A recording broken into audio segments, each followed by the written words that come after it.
Have you ever walked down a quiet road after sunset and found that the silence itself made every step sound louder than it should?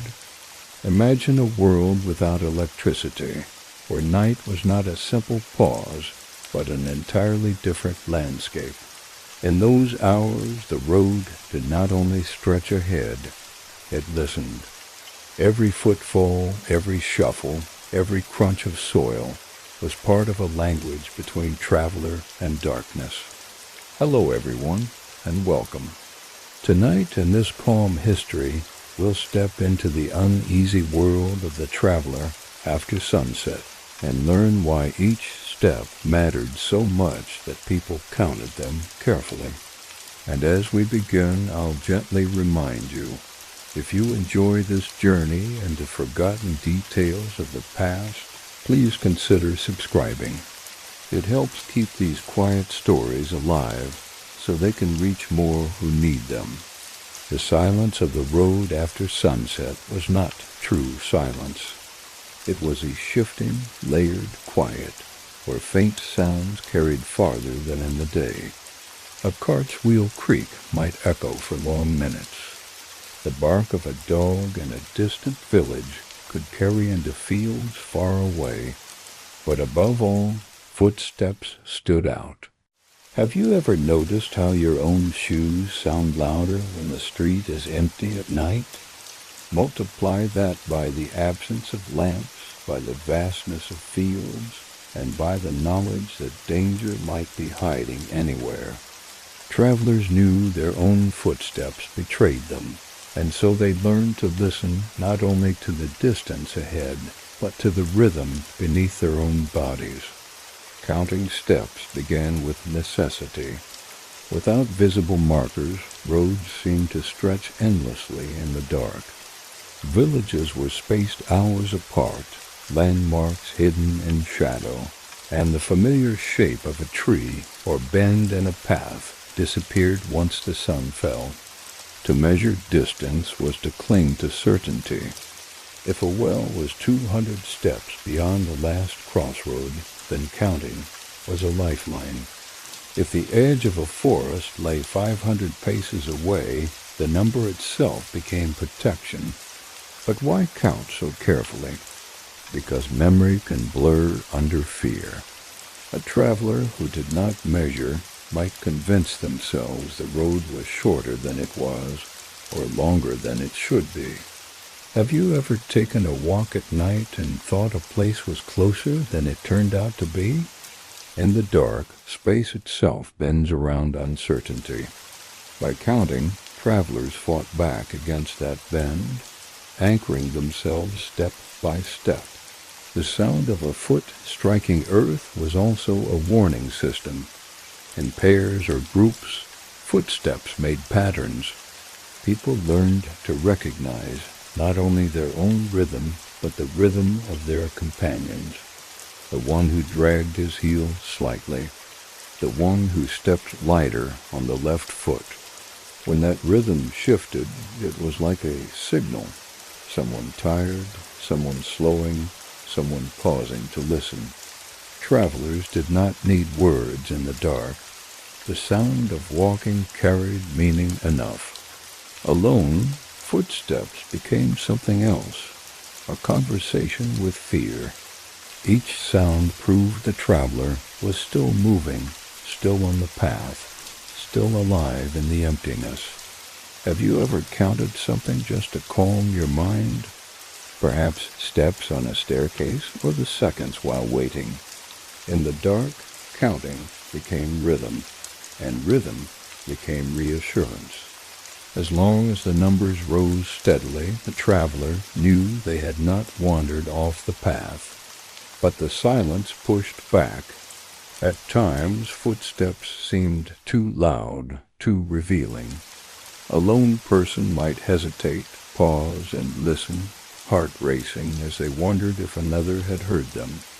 Sometimes they shifted their pace deliberately, stepping softer, placing each foot more carefully, almost gliding across soil in order to leave the dark unanswered. Yet, paradoxically, the softer they stepped, the more they counted, for without sound, numbers became the only tether to distance. The road itself shaped the way footsteps carried. On gravel, sound cracked sharply. On packed earth, it thudded low, steady, almost like a heartbeat. On wooden planks of bridges, each step rang, bouncing into the air. Travelers learned to hear not just the noise, but the story of the surface. A sudden change in sound signaled a change in ground, the edge of a village, the border of a forest, the presence of water. Counting steps was not only about distance, it was about mapping surfaces by ear. And silence was never complete. The night carried other sounds, owls calling, insects buzzing, leaves stirring. These noises might seem harmless, yet in the tense atmosphere of travel, they were measured against footsteps. If one heard only their own walk, all was well. But if the rhythm doubled, if another step joined faintly behind, the heart jolted awake. Have you ever felt that sensation of being followed, even if it turned out to be nothing? For travelers, that suspicion was constant. Counting steps was also counting safety. The unease of the road came not only from nature, but from the presence of people unseen. Bandits preferred darkness, for it hid their approach. They often waited at bends, listening for travelers, before revealing themselves.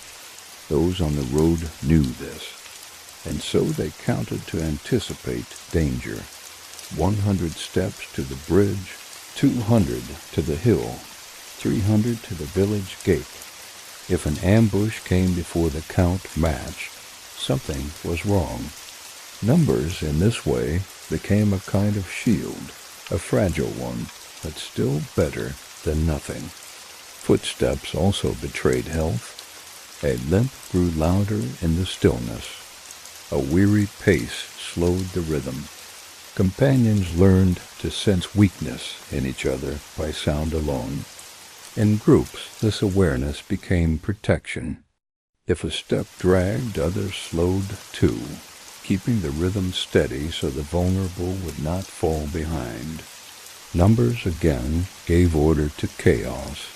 Each person matched themselves to the invisible metronome of the count.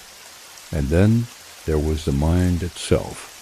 Counting in silence was not only practical, it kept fear from spiraling. Have you ever noticed how worry grows louder when the world is quiet? Travelers, lying awake or walking at night, knew the danger of thoughts running unchecked. Counting steps offered something else to hold. 1, 2, 3 became not just numbers, but a rope pulling the mind away from dread. It was a rhythm of survival, not only against external threats, but against the shadows within. Inns and lodgings could not always erase the habit. Even indoors, some travelers found themselves counting. Up the steps to a loft, across the boards to a corner, along the length of a hall. The rhythm clung to them, because safety was never certain, even with a roof overhead. And so the habit followed them into sleep, their dreams marked by phantom counts, their ears tuned to footsteps that might or might not belong to companions. Thus, the uneasy silence of the road after sunset was never truly silent. It was a measured quiet, broken into fragments of steps, stretched out by the steady rise of numbers, haunted by the knowledge that every sound was both proof of life and risk of betrayal. And travelers counted because it gave them what the night tried to take: certainty, order, and the fragile comfort of knowing where they stood. Have you ever walked a road where the world around you seemed to disappear, where the trees, the hills, and even the sky faded into a single heavy blackness? In the daytime, distance could be judged by sight. the shape of a mountain, the glint of a river, the outline of a village. But once the sun sank, vision no longer helped. A traveler could not trust their eyes. Shadows bent familiar paths into strange new shapes. That is when steps became the only way to measure distance. Each pace was not simply movement, but a mark, a tally carved against the unknown. Counting steps in the dark was a survival skill, learned slowly and passed quietly from one traveler to another. The method was simple in practice. Decide upon a landmark, a bridge, a crossroad, a hill, and remember the number of steps it took to reach it in the day. Then, when traveling again after sunset, those steps became a clock of the body. Each pace carried the traveler closer to a destination they could not see. It was an invisible map, laid out not in drawings or ink, but in numbers whispered silently to oneself. But why was this so necessary?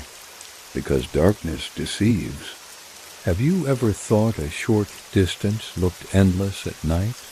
A path that took 10 minutes in the day could feel like an hour when the moon was hidden and the trees closed in. Without numbers, fear played tricks. A traveler might stop too soon, thinking they had gone far enough or pushed too far, missing a turning altogether. To count was to anchor oneself, to fight against illusions that the dark cast over the road. Villages often lay scattered, with fields and stretches of empty road between them. In daylight, the space seemed natural, easy to cross. But at night, those fields were voids. A person could not see where the ground ended, where fences stood, where paths split. Counting was the only way to know. 50 steps from the gate to the stream, 100 more to the far hedge, 200 to the next turning. Without this, travelers risked wandering endlessly, circling fields until exhaustion overtook them. Merchants and couriers relied on this method most of all. Their journeys depended on reaching destinations at precise times, carrying letters or goods across wide regions. They learned their routes by number as much as by sight.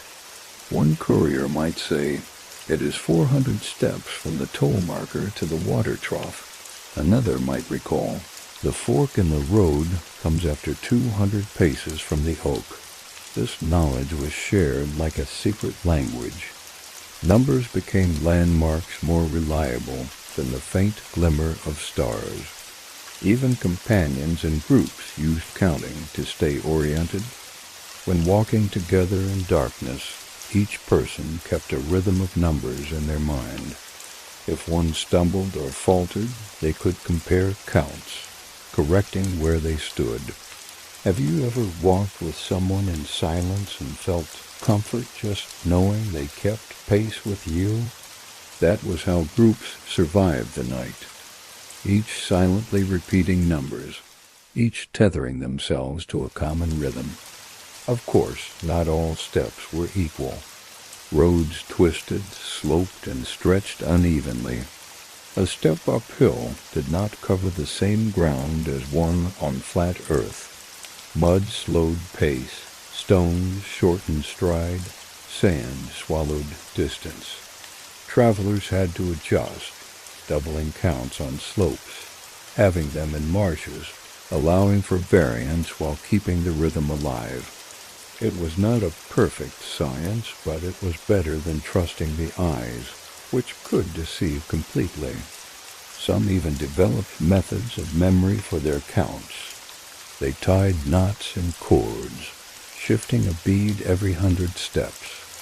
Others hummed soft tunes, with verses marking distance, so that each song completed equaled a certain length of road. Have you ever used a rhythm, tapping fingers, repeating lines, to help keep count? For travelers, such tricks were not idle habits, but crucial tools. They transformed time and space into patterns the body could carry. And then there were the dangers of distraction. A sudden noise in the forest, a rustle in grass, a cry of an unseen animal. These broke concentration, scattering numbers. When the count was lost, the traveler was once again blind, untethered from certainty. Some had to retrace steps back to known landmarks and begin again. Others pressed forward, fearful but stubborn, trusting their instincts more than the broken count. Both choices were risky. Counting also fought against another enemy, exhaustion. On long roads, when the body weakened and the mind drifted, numbers kept focus sharp. Have you ever found yourself so tired that the world seemed to blur, yet you repeated something simple to keep awake? Numbers worked that way. 1, 2, 3 was not only a measure of distance, but a rhythm against sleep, a chant against collapse. For those traveling at night, sleep itself was a threat. To stumble into ditches, to wander off paths, to stop and not rise again, all these dangers were held back by the steady anchor of counting. Children of travelers often learned this habit young.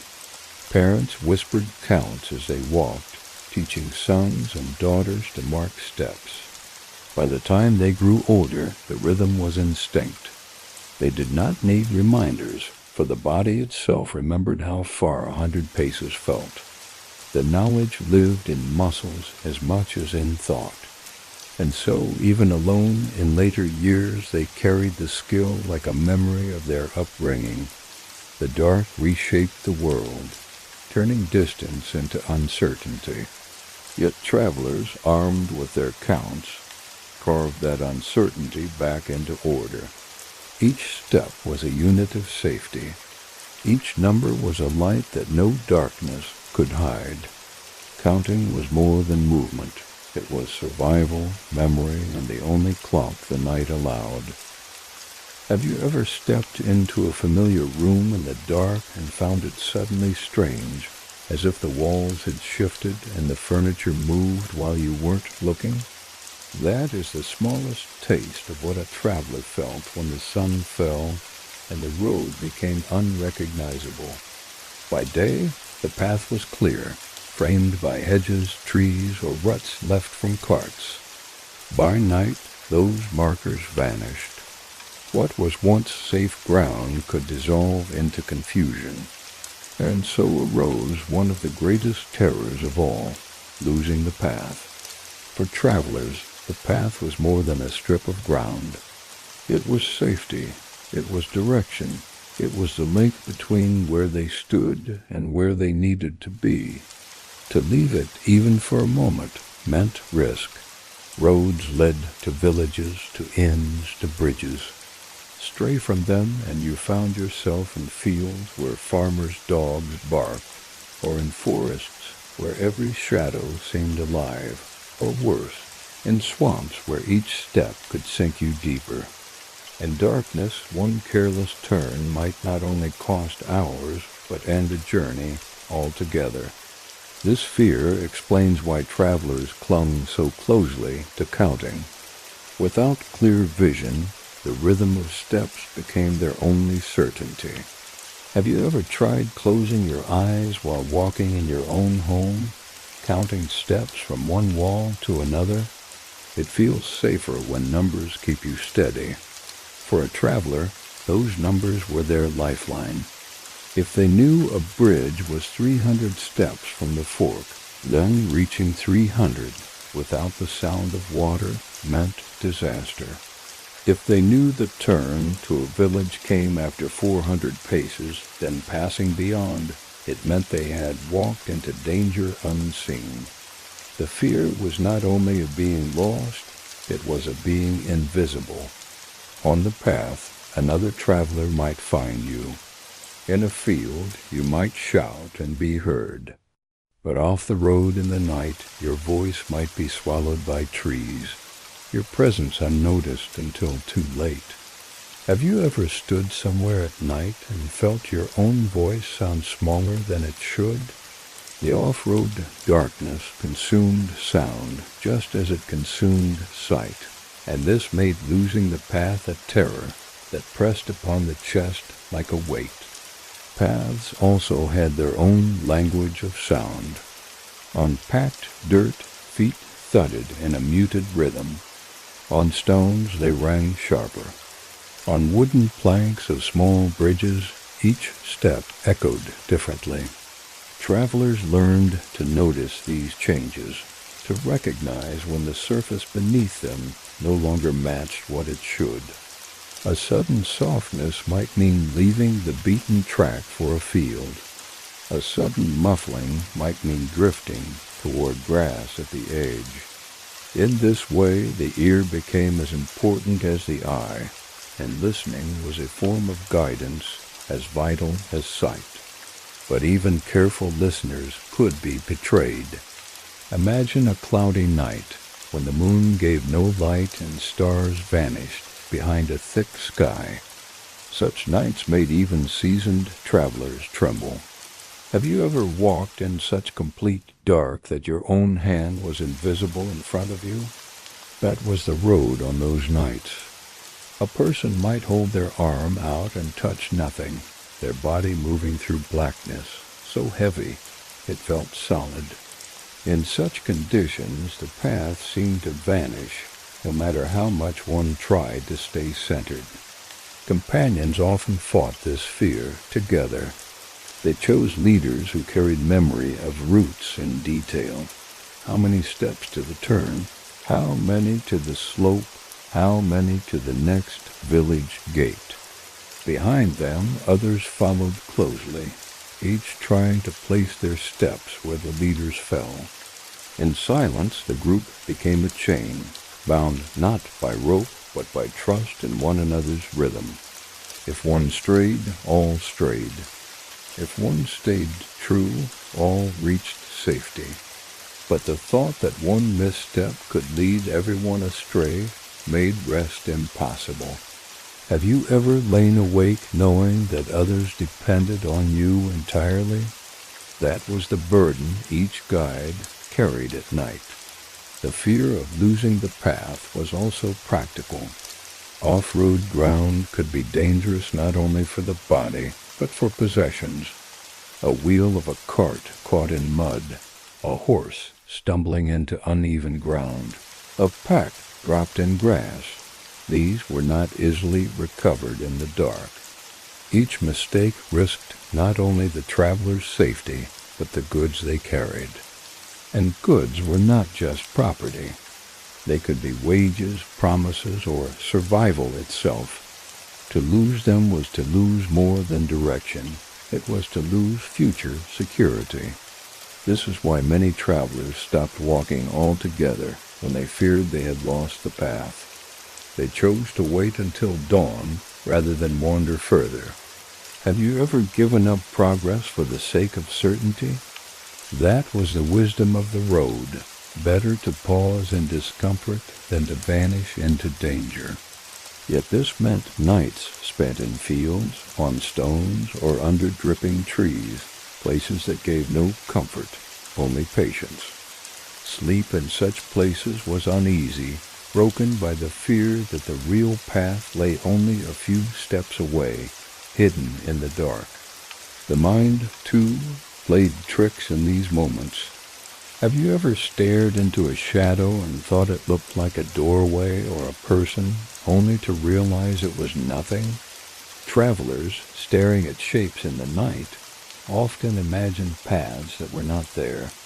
A gap in trees might seem like a road. A line of lighter soil might resemble a track. Many followed such illusions, only to find themselves lost in thickets or swamps. The fear of being misled by one's own eyes made counting all the more essential. Numbers were less likely to lie than vision.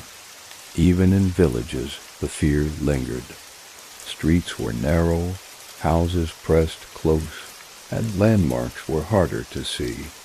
A traveler might think they recognized a building, only to end up in the wrong lane, knocking on the wrong door, startling strangers in the night. Villages without lamps were mazes, and the danger of losing one's way. There was not death in the forest, but humiliation and suspicion. Counting even in these places kept the traveler steady. 20 steps down the lane, 10 more to the square, then turn left toward the inn. Without it, they might wander endlessly among shuttered doors.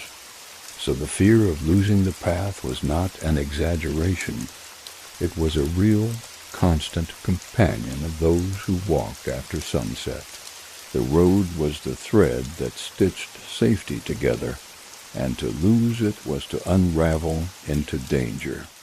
Counting was the needle that kept the stitch alive, pushing forward one measured pace at a time, holding the fabric of the journey together until dawn. Have you ever walked alone at night and suddenly realized you were listening harder than you were seeing? That every shuffle, every rustle, every distant noise pulled at your attention more than the faint shapes in front of you. For travelers after sunset, this was not a passing feeling. It was a skill of survival.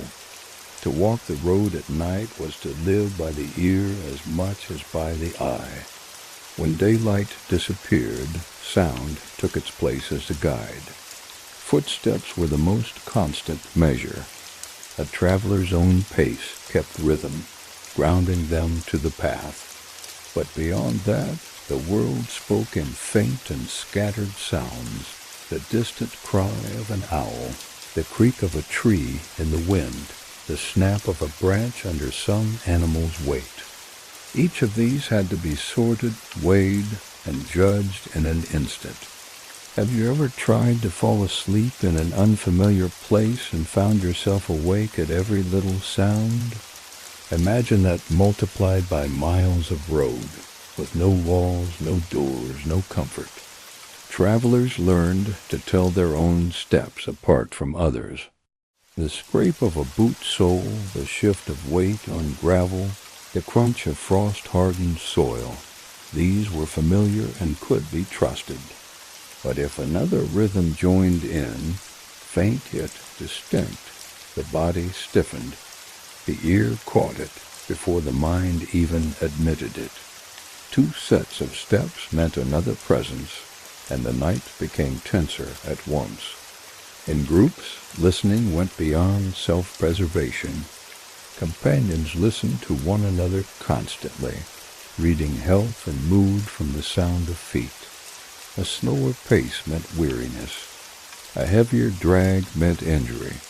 A quicker, sharper step meant anxiety or fear. Without speaking, without turning, one could know much about a companion's state simply by listening. Have you ever noticed how you can sense a friend's mood by the way they walk beside you? For travelers, that awareness was magnified tenfold by the darkness. Listening also worked as communication. When silence was required, companions developed small tricks. A pause in rhythm might mean wait, 3 quick steps, followed by stillness might mean danger ahead. The road's silence became a canvas on which they painted meaning through sound. In this way, footsteps became a language. Words might give away too much, but a shift of weight, a deliberate crunch, could carry warnings. But the world itself spoke too, and it was not always easy to read. A branch cracked nearby. Was it a fox, or was it another traveler? Leaves rustled. Was it the wind, or was someone moving? The ear could be fooled just as easily as the eye, yet practice sharpened skill. Travelers who had spent years on the road claimed they could tell the weight of a person by the sound of their step, or distinguish the pattern of animals. The heavy, uneven pace of a cow was not the same as the quick scatter of deer. The padded steps of a dog differed from the sharper strike of a human. Such skill was not a gift, but a habit, learned through countless sleepless nights. Listening mattered even when nothing stirred. Sometimes silence itself was the danger. Have you ever noticed how true quiet makes you uneasy, as though something waits behind it? For a traveler, silence meant either safety or a trap. If the forest grew still, if insects stopped buzzing and owls ceased calling, then ears strained harder. Often silence was the warning of something larger moving, something that silenced the smaller creatures around it. It was in those moments that travelers gripped their belongings tighter, their hearts pounding in rhythm with their steps. Even in villages and inns, listening remained vital. An inn might be crowded, its floors filled with travelers packed together. Sleep came lightly, broken by snores, by the shifting of bodies, by the creak of a door. To rest in such a place meant tuning the ear to notice changes, a door opening too slowly, a step that did not match the rhythm of someone simply rising for water. Have you ever been in a house at night and known, without doubt, that someone else was awake just by the sound of their movements? Travelers honed that same instinct, even among supposed safety. Some people even carried simple tricks to help them listen better. They spread dry twigs or gravel near their sleeping place so that any step made sound enough to wake them. They lay near walls or fences that carried vibrations, letting faint noises travel to them. Others positioned companions at different spots so that sounds could be judged by more than one ear. These methods were small but effective, sharpening the ear's ability to sort danger from harmless noise. The fear of listening wrongly was constant. Mistaking an animal for a thief could make one flee needlessly. Mistaking a thief for an animal could end in disaster. And yet mistakes happened often. Travelers told stories of groups startled awake by rustling only to find a hedgehog nosing through grass, or of merchants freezing in fear at the sound of hooves that turned out to be no more than deer. But they also told of those who ignored faint footsteps and paid dearly. The ear, for all its power, was still fallible. Listening, then, was more than a skill. It was a form of vigilance, a way of living in half-sleep, half-alertness. Every creak, every shuffle, every pause carried meaning. And because of this, true rest rarely came. The night was a long exercise in listening, and the sound of one's own feet was never the only rhythm that mattered. Have you ever noticed how sometimes the smallest sound carries more meaning than the loudest word? For travelers after sunset, this was not a metaphor, but a way of survival. When voices could not be raised, when shouting would betray location, and when even a whisper seemed too risky, footsteps themselves became signals, secret alarms woven into the rhythm of walking.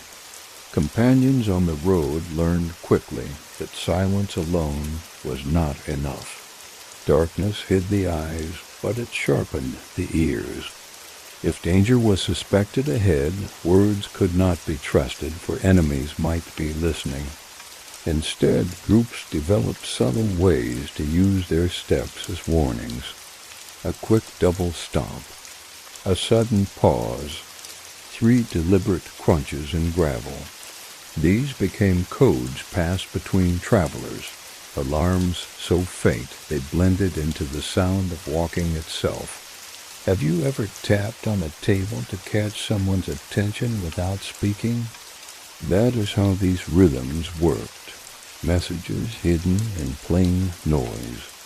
These alarms were born from necessity. Imagine a small band of merchants walking at night, heavy with goods, too exposed to risk open talk. One at the front hears something, a shuffle, a snap of twigs, and knows danger may be close. To stop and whisper might draw more attention than to keep walking. Instead, he alters his step, dragging one foot slightly, then repeating it. Behind him, companions recognize the sign. Be cautious, eyes open. In this way, warning passed without a word, carried entirely by the ground. Such codes were not universal. Each group invented its own. Some agreed on tapping the heel twice to signal rest ahead. Others made a rule that if the leader suddenly stopped after a precise number of steps, it meant danger. Children walking with parents were often taught these patterns early, so that even without speech, they understood. Have you ever been part of a game where only your family or friends knew the hidden rules? For travelers, these secret alarms were no game. They were lifelines. But steps also worked as alarms against strangers. Travelers knew the sound of their companion's gait. When another rhythm intruded, slower, faster, or heavier, the difference itself was an alarm. A group walking together would feel the pulse of their shared pace. If an extra beat entered, faint but undeniable, their hearts tightened. Someone was following. Someone was near. Even if no one spoke, the rhythm announced it. In this way, the absence of silence became its own signal. The very ground helped amplify alarms. Gravel cracked loudly. Boards on bridges echoed. Cobblestones made each strike sharper. These surfaces betrayed footsteps, but they also warned of them. A traveler could lie half asleep near a road and know immediately if another approached, not by sight, but by the sudden new pattern of steps. In this sense, the earth itself joined the watch, carrying signals where voices dared not travel. Of course, the danger of false alarms lingered. An animal wandering across the path could mimic human steps. A shifting tree branch might sound like someone's tread. Have you ever mistaken one sound for another in the night? Travelers did so constantly.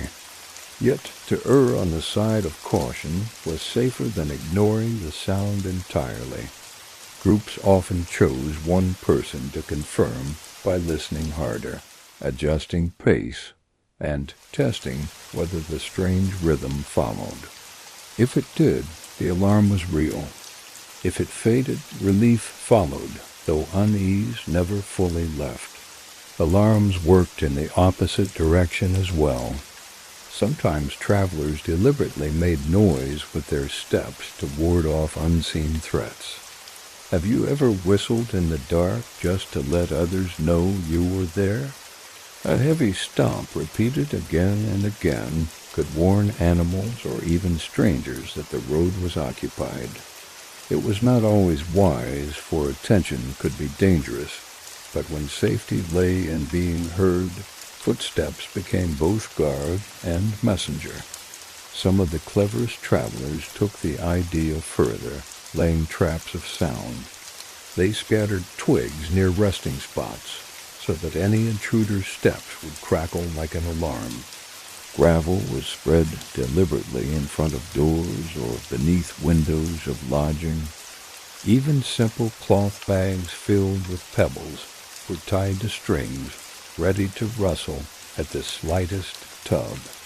In a world where locks were rare, these makeshift alarms became the difference between surprise and survival. Yet not all alarms were meant to warn of danger. Some were reassurance. Companions walking in pitch black could not always see one another. The steady sound of familiar steps, kept just ahead or just behind, told them they were not alone. Have you ever lain in bed at night and found comfort in hearing someone else moving nearby? For travelers, the rhythm of trusted footsteps was the closest thing to safety. If those sounds ever stopped suddenly, the silence itself became the alarm. And so, each night on the road, footsteps were more than movement. They were warnings, signals, reassurances, a whole language built on rhythm. A single altered beat could mean caution. A pause could mean danger. A heavy stomp could mean presence. Silence could mean loss. In this fragile system, the path itself carried messages, and every traveler learned to listen. And since you are here with me, walking step by step through this story, I'll gently remind you, if you've been enjoying these quiet histories, consider subscribing. Just as travelers shared their signals so that others could stay safe, your support helps keep these forgotten details alive and carried forward. Have you ever walked on a path so uneven that every step felt uncertain, as though the ground itself resisted your progress? For travelers after sunset, uneven roads were more than an inconvenience. They were an enemy.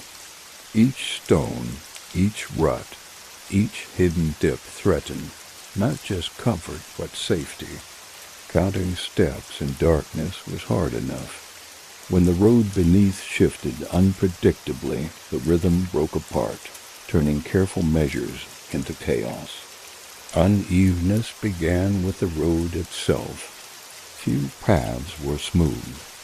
Most were worn by carts, cut by rain, or littered with rocks. In daylight, such hazards were seen and avoided.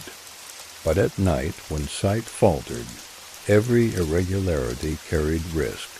Imagine walking barefoot across a floor scattered with pebbles, unable to turn on a light. Each step is taken with caution, yet still surprises await. This was the traveler's nightly experience. The ground beneath them was never a friend, always demanding attention, always threatening to betray them. Stone-strewn paths rattled underfoot. Boots slipped on round surfaces, sending the body lurching sideways. Have you ever stepped on a loose stone and felt it roll, your balance nearly lost?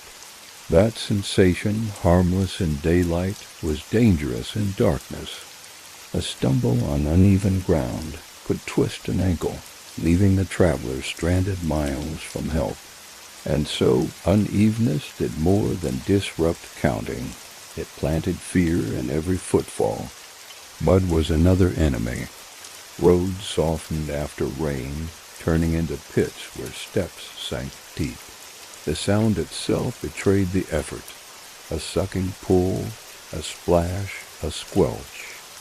Counting was still possible, but slower, harder, as each stride varied in length. Worse still, mud clung to boots, dragging at the legs, weighing the traveler down. Have you ever walked in shoes caked with heavy dirt, each step more exhausting than the last? Imagine that in the dark, when every extra weight felt doubled. Ruts from carts made their own traps. Wheels carved deep grooves into the earth, forming channels too narrow for walking comfortably. At night, travelers often stumbled into them unknowingly. One foot caught in a rut, while the other remained higher on the ground, a twisted gait that threw the rhythm off completely. Worse, stepping out of a rut in the dark was harder than expected, the edges rising unexpectedly high. Each misstep jarred the body, each jolt a reminder that roads were made for wheels, not for weary feet. Roots and branches complicated forest paths. The road beneath trees was rarely flat. Roots rose like fingers grasping for ankles, hidden beneath fallen leaves. Branches lay across tracks, waiting to trip the inattentive. Have you ever caught your toe on something unseen and pitched forward, your heart racing in sudden panic? For travelers in darkness, that was not rare but nightly. Many carried scars on knees or shins from such encounters, reminders of the road's hidden cruelty. Sand and loose soil created different challenges. On such surfaces, steps slipped backward, reducing progress. Counting became unreliable, for the body did not advance as much as the numbers suggested. 100 steps on firm earth might bring one to a village gate, but on sand the same number left them short, stranded in uncertainty. The mind struggled with this betrayal. Have you ever walked on a beach and noticed how exhausting it is, even for short distances? Imagine that effort multiplied by miles in the dark of night. The uneven road was not merely physical. It carried psychological weight as well. Each stumble, each slip, each break in rhythm reminded travelers how fragile their safety was. Counting required consistency, but unevenness destroyed consistency. Have you ever tried keeping rhythm while walking on stairs of uneven size? The effort consumes thought, leaving little energy for anything else. Travelers, forced to adjust every step, could never truly relax. Their minds were as strained as their bodies. Companions tried to ease the challenge by warning one another. The leader might call softly, "Stone," or "Rut," though words risked drawing unwanted ears. More often they used the rhythm of their steps, slowing before hazards, tapping the ground to signal change. Those behind, listening carefully, adjusted accordingly. In this way, uneven roads demanded not just endurance, but cooperation. Survival lay not in walking alone, but in sharing the burden of sound and signal. Yet even cooperation could not erase the deeper truth. Unevenness lengthened the night. Each stumble slowed progress. Each adjustment cost time. What might have been a 2-hour walk in daylight stretched into 4 or more. Fatigue grew heavier with every misstep, and the road seemed endless. Have you ever walked a route that felt longer than you remembered, each turn refusing to bring the destination? For travelers on uneven ground, that sensation was constant. And so the uneven road taught hard lessons. Patience became as important as endurance. Travelers learned to slow their pace, to accept delay rather than risk harm. They spread weight carefully, bent their knees slightly, stepped with caution. They counted still, but not as before. Each number was matched with vigilance, each measure of distance paired with the awareness that ground could change at any moment. Night was already uncertain. Darkness already concealed threats. But the uneven road added another layer of danger, one born not of strangers or wild animals, but of the earth itself.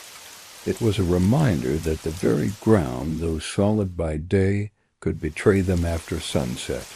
And that betrayal was often the most dangerous of all, for it struck without warning, without sound, without mercy. Have you ever noticed how sometimes distance feels like protection, as though the very act of moving farther away gives you a kind of shield? For travelers after sunset, safety was not measured only in walls or doors, but in numbers of steps.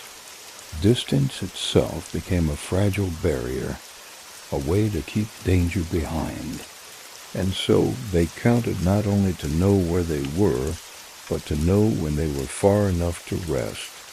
In many parts of the world, travelers believed that certain dangers clung to familiar places.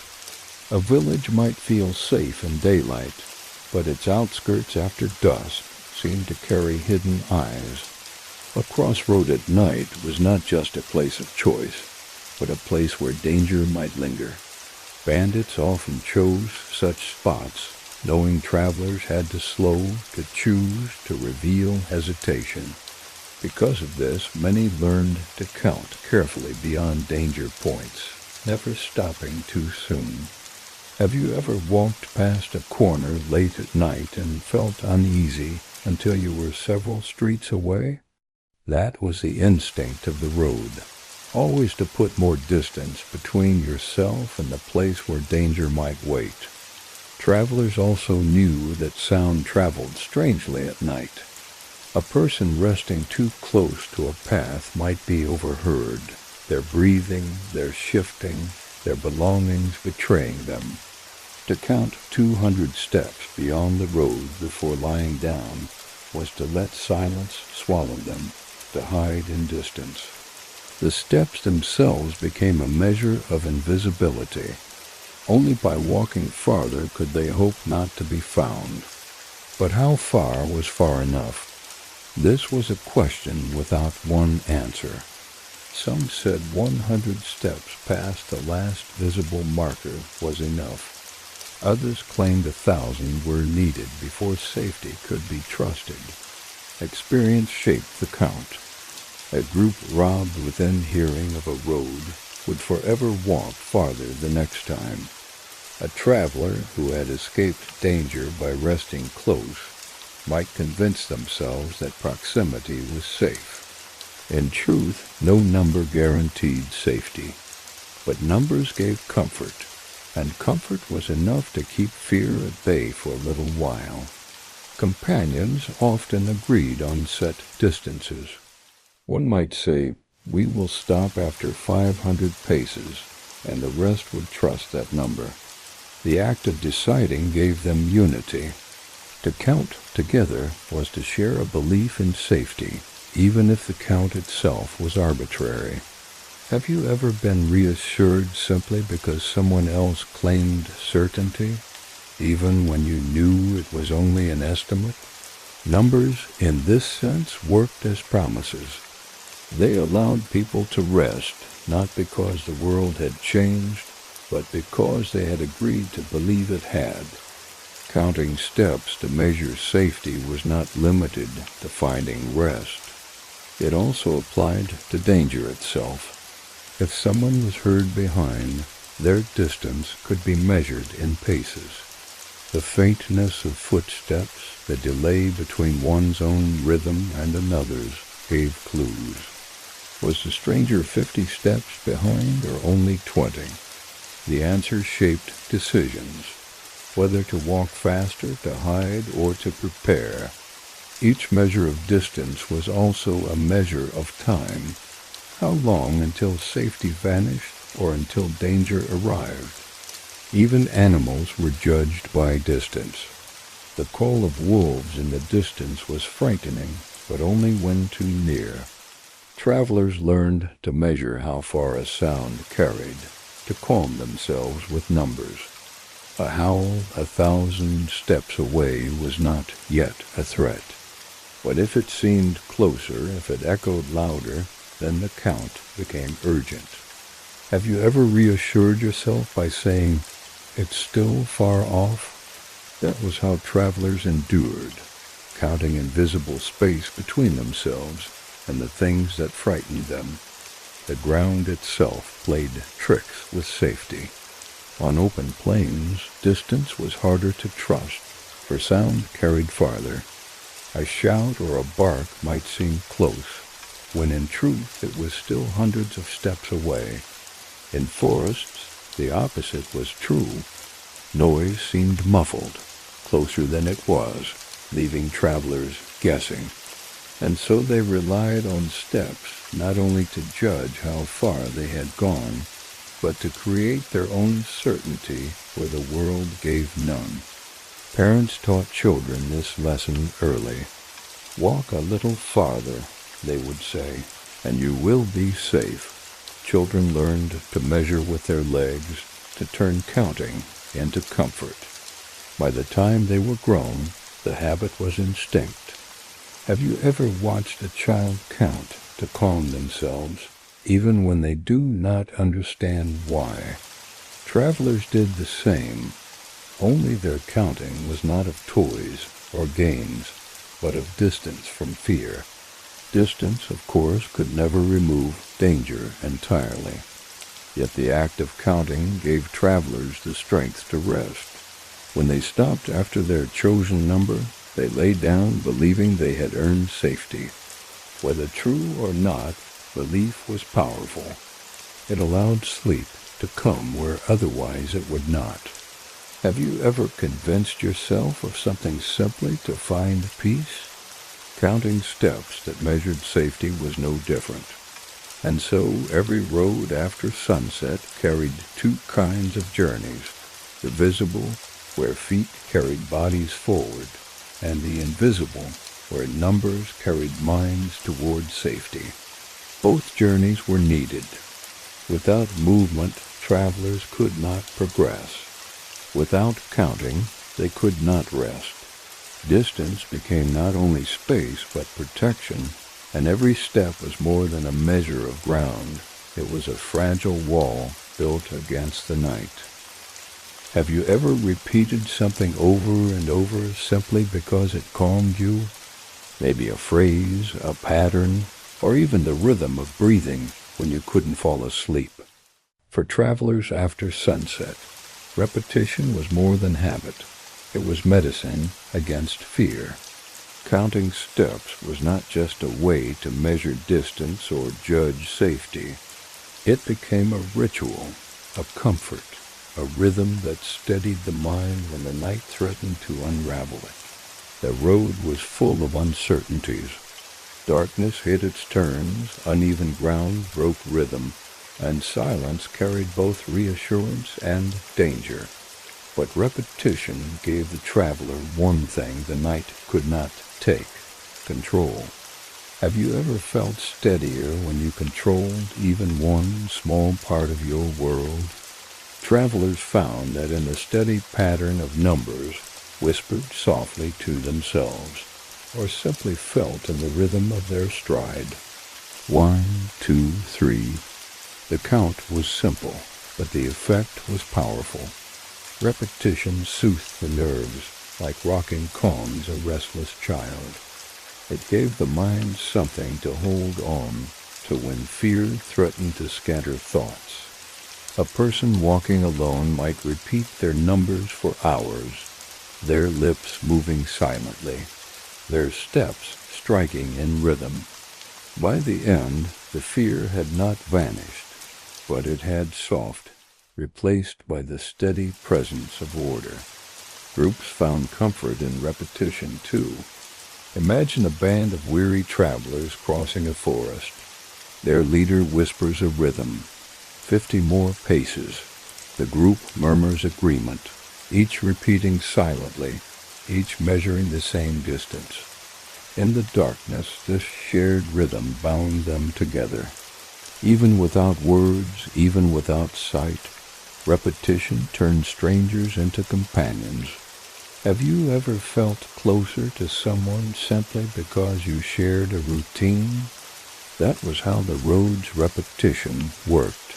It gave unity to those who might otherwise drift apart. Repetition also disguised fear. A traveler afraid of being followed might count more loudly, turning their fear into numbers. Another might strike their staff against the ground at set intervals, pretending it was mere habit, when in truth it was a steadying charm against worry. Have you ever masked nervousness with a repeated action, tapping fingers, humming quietly? The road's rituals were no different. Repetition hid anxiety, making it appear as calm. Some even created songs from their steps. Each verse matched a count. 100 paces per verse, repeated until the destination was reached. In this way, repetition became not only comfort, but also entertainment, a way to pass endless stretches of darkness. The mind, distracted by rhythm, forgot fear for a little while. Have you ever sung to yourself on a long, empty walk? Imagine that song stretched across miles, carrying you through night after night. The strange comfort of repetition extended beyond walking. When resting, travelers repeated small actions to calm themselves, checking straps 3 times, adjusting blankets twice, stirring embers with the same motion again and again. Each act gave reassurance that all was in order. In a world without locks or walls, this ritual of checking replaced true security. Have you ever checked a door twice before bed simply to be sure? That is the same logic, born of unease. Children especially clung to repetition. Parents taught them to count softly when afraid, to mark their steps as a way to fight fear. Over time, children grew into adults who repeated numbers automatically. They no longer needed reminding. The habit became instinct. It was as if repetition carved a path inside them, as steady as the road itself. The body also found peace and rhythm. Muscles moved more smoothly when steps repeated evenly. Fatigue lessened, replaced by the steady comfort of predictable motion. Have you ever walked long enough that your body seemed to move by itself, your mind drifting while your legs carried on? Travelers found that state often, and in it, repetition became not only comfort, but release. Of course, repetition carried risks. Sometimes the mind became so wrapped in rhythm that it failed to notice change. A fork in the road passed unseen. A sound of danger went unheard. Have you ever been so lost in thought that you missed your stop or your turn? Travelers, too, could lose themselves in the comfort of rhythm. Still, most accepted this risk, for the calm it gave was worth the danger. And when dawn finally came, the memory of repetition lingered. Even in safety, even in daylight, many still counted. They repeated steps across familiar roads, repeated motions when tying goods, repeated checks of their belongings. The habit of rhythm never left them. It was strange, perhaps, to an outsider, but to those who had walked long miles in the dark, repetition was not odd at all. It was the reason they endured. The road, then, was not only measured in miles, but in repeated patterns. Each step a beat, each number a note, each night a long song of rhythm and ritual. And in that song, travelers found a strange kind of peace, not deep, not perfect, but enough to carry them forward through the night. Have you ever walked with someone in the dark and suddenly noticed their footsteps were gone? That realization, the silence where rhythm should be, can send a jolt through the body faster than any shout. For travelers after sunset, the absence of expected steps was one of the most unsettling alarms the night could give. It meant that something had changed. It meant someone was no longer where they should be. Walking in groups gave comfort. The steady sound of multiple sets of feet was like a chorus, each rhythm weaving into the others, confirming that all was well. Companions could not always see one another, but they could hear each other. The man who always dragged his left boot. The woman whose lighter stride struck like a whisper. The child whose steps pattered quicker to keep up. As long as those sounds continued, the group felt whole. But when one of them fell silent, tension rippled instantly. Sometimes the silence was harmless. A companion had paused to adjust a strap, to catch breath, or to tie a shoe. Yet even in those moments, the absence of steps triggered unease. Have you ever walked alongside someone and panicked for a second when they stopped suddenly, only to realize they were fine? For travelers, that panic was sharper. for night magnified every possibility. Was the silence only rest, or was it danger? The worst fear was that someone had fallen behind unnoticed. Darkness made it easy to drift apart.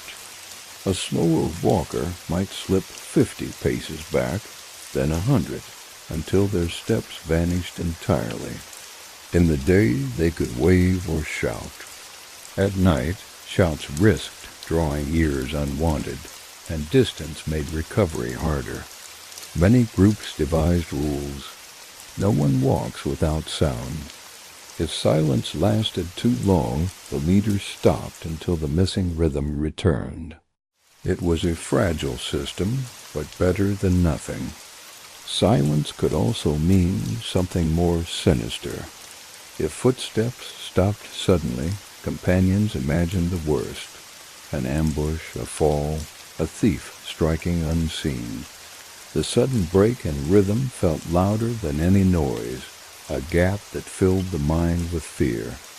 Have you ever been woken in the night not by a sound, but by the absence of one, a clock that stopped ticking, a hum that ceased? That unnatural gap was what missing footsteps felt like, and it kept travelers constantly alert. There were darker tales, stories of travelers who noticed steps behind them, faint, steady, following, only for them to vanish without warning. The silence seemed safe at first, but unease lingered. Where had the unseen companion gone? Was the danger gone, or simply waiting? Such tales haunted the road, feeding the imagination, making every pause of sound feel threatening. Silence was not always comfort. Sometimes it was the loudest threat of all. Companions used counting to guard against missing steps. Leaders often called soft counts, marking paces allowed for others to repeat. This rhythm forced everyone to stay within earshot, each voice confirming presence. In this way, counting became not only a measure of distance, but of safety. If someone stopped, the count broke, and the absence was noticed immediately. Have you ever repeated something together with others and known instantly if someone fell silent? That was how the road itself was kept safe at night. Yet even with systems, mistakes happened. Groups woke at dawn to find one companion gone, separated in the night. Some were found later, wandering paths alone. Others were never found at all. The memory of missing footsteps haunted those who remained, reminding them how fragile their safety was. Have you ever lost track of someone for only a moment and felt your heart tighten until they returned? Multiply that by miles of empty road, and you understand why missing steps were feared more than most dangers. Parents drilled this lesson into children. Never let your steps go quiet. Children learned to stamp their feet harder, to hum as they walked, to create sound so they would never vanish unnoticed. By adulthood, the habit was instinct. No one wished to be the missing rhythm, the silence that sent fear rippling through companions. And when the silence did come, when steps went missing, the night itself seemed to hold its breath. The road became a place of waiting, of listening harder, of measuring the absence until it was broken by relief or deepened by dread. And since you have walked with me through these rhythms of fear and silence, I'll gently remind you, if you've been finding value in these quiet histories, consider subscribing. Just as footsteps confirmed presence in the night, your support confirms that these forgotten stories still matter, step after step. Have you ever stood on a road at night and felt that it was not resting, even when no one else was there? That it seemed alive, watching, carrying memories of every step that had crossed it? For travelers after sunset, this sense was not imagination, but truth. The road itself never fully slept. Even when companions lay down in exhaustion, even when voices went silent, the path stretched on, unbroken, ready to remind them that vigilance could not be abandoned. Travelers often said the road had a rhythm of its own. By day, carts rumbled, wheels creaked, voices carried. By night, the rhythm soft but did not vanish. The crunch of distant footsteps, the faint call of a watchman in a village far away, the echo of hooves from unseen riders. Each sound was proof that the road still moved, still lived, still carried others forward. Have you ever tried to fall asleep while faint traffic or footsteps continued outside? That constant murmur keeps the mind from settling. So it was with roads. They whispered of movement even in the darkest hours.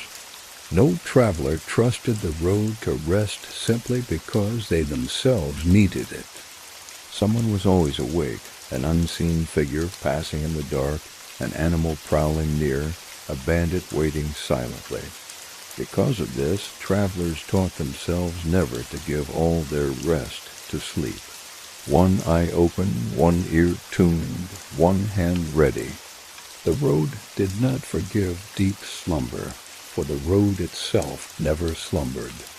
This truth shaped how people behaved when they stopped for the night. They rarely slept in the exact middle of a path, for it was too exposed. They moved aside, yet not so far that they could not hear if someone passed. They arranged their belongings with care, keeping precious goods close. They often took turns to wake and listen, to scan the silence for shifts. Have you ever been part of a group where someone always kept watch?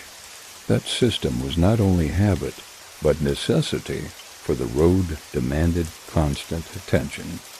Even in villages, the road's restlessness lingered. Streets carried echoes long after dusk. A late traveler passing through, the bark of a dog answering him, the slam of a shutter against the wind, all of it reminded those trying to sleep that the path outside continued. Ends did not erase this feeling. Their thin walls let in the noises of carts, of footsteps, of voices. Sleep was possible, but it was never full. The road's pulse beat faintly through wood and stone, whispering that it still stretched onward long after travelers lay down. The idea that the road never slept also carried a deeper unease. Have you ever felt that a place remembers what has happened there, that its silence hides echoes of the past? Travelers believed this of roads. Each path carried memory of those who had walked it safely, of those who had not returned. Every night, those memories seemed closer. Travelers whispered that the road itself held the weight of countless restless feet, and that weight pressed upon those who dared walk after dark. This belief was not superstition alone. It was shaped by experience. Roads were rarely empty. A solitary traveler might still hear others far away, another group, another pair, another lone figure. Sometimes they never crossed paths, yet their presence was felt in echoes and sounds carried on wind. The knowledge that others moved unseen made it impossible to trust the night fully. The road did not sleep because footsteps never ceased. Even nature seemed to echo this truth. Rain fell and made the path hiss and splash as though it were alive. Wind turned dust into whispers that sounded almost like voices. Trees creaked along its edges, bending as though acknowledging those who passed. The road was not simply ground. At night it felt like a companion, not always kind, not always cruel, but always present, never silent.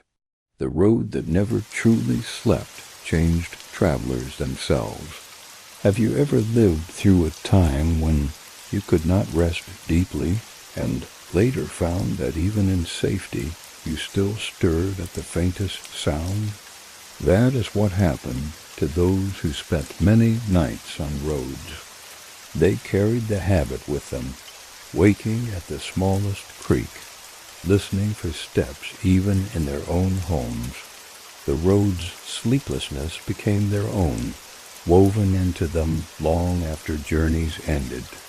And so the story of travelers sleeping with one eye open was not only about fear of thieves, or of wild animals, or of losing the path. It was about the road itself, a place that never gave complete permission to rest. The path stretched endlessly, demanding attention, demanding awareness, demanding that each traveler measure their steps carefully, listen constantly, and never surrender fully to sleep. The road itself was the truest reason they never slept deeply. Because while travelers could pause, while voices could fade, while fires could die, the road did not stop. It carried on in silence, always awake, always watching, always waiting for the next pair of feet to fall upon it.